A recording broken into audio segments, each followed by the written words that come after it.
গো, এ কোথায় আনলে গো? চারিদিকে এত বড় দালান। এইটা হলু ঢাকা, এখানকার বিখ্যাত খাদ্য বাকরখানি আর বিরিয়ানি। চলো খাই দেখি। দাম ছাড়ছে, আমার টাকার ঝুলা চুরি হয়ে গেছে। এখন বাড়ি যাওয়ার গাড়ি ভাড়া পাবো কই? তুমি জানো না এটা গুলিস্তান, এখানে পকেট লুট হবেই। শোনা, এইটি হইল সদরঘাট, এখান থেকে লোকজন লঞ্চত করে বরিশাল যায়। এত বড় বড় নৌকা আমি জীবনে প্রথম দেখলাম গো বুড়ো। পাশেই ঢাকার বিখ্যাত বিরিয়ানি আর বাকরখানি পাওয়া যায়। তুমি কোনটা খাবা শোনা? আমি ঢাকার বিখ্যাত হানিফ বিরিয়ানি আগে খাবো বুড়ো। তোমার এই খ্যাতমার্কা পোশাক আমার একদম ভালো লাগে না, চলো তোমাকে ভালো পোশাক কিনা দেয়। একটু স্মার্ট হও বুড়ো। ও বুড়ো, আমার একটা সোনার গহনা কিনা দাও না গো।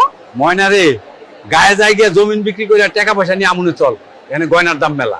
আমি আর ঢাকা শহর ঘুরবো না বুড়ো, এখানে সব জায়গায় শুধু টাকা লাগে, এখানে পানিও কিনে খেতে হয়। ময়না, তাহলে এবার চলো গাজীপুর, ওখানকার লোকজন ভালো। এটাই গাজীপুর, এখানকার বিখ্যাত ফল কাঁঠাল আর পেয়ারা। আচ্ছা বুড়ো, তাহলে আমাকে গাজীপুর ঘুরে দেখাও, আর পেয়ারা কিন্তু অবশ্যই খাওয়াবা। গাজীপুর তোমার কেমন লাগলো গো? খুব সুন্দর বুড়ো, চারিদিকে কত সবুজ প্রকৃতি, গাছপালা আর সাফারি পার্ক তো আমার খুব ভালো লেগেছে। তাহলে এবার চলো নারায়ণগঞ্জ। শেষমেশ আমরা নারায়ণগঞ্জ আসলাম। বাবারে, ঢাকা শহরে এত জ্যাম। ও বুড়ো, শুনেছি নারায়ণগঞ্জের আমের আচার নাকি সেই স্বাদ, আমি আগে আচার খাবো। ও বুড়ো, এত জায়গায় নিয়ে গেলা, কিন্তু আমাকে তো একটাও পার্ক দেখালে না গো। আচ্ছা ময়না, তাহলে আমাদের জাতি হবে নরসিংদী।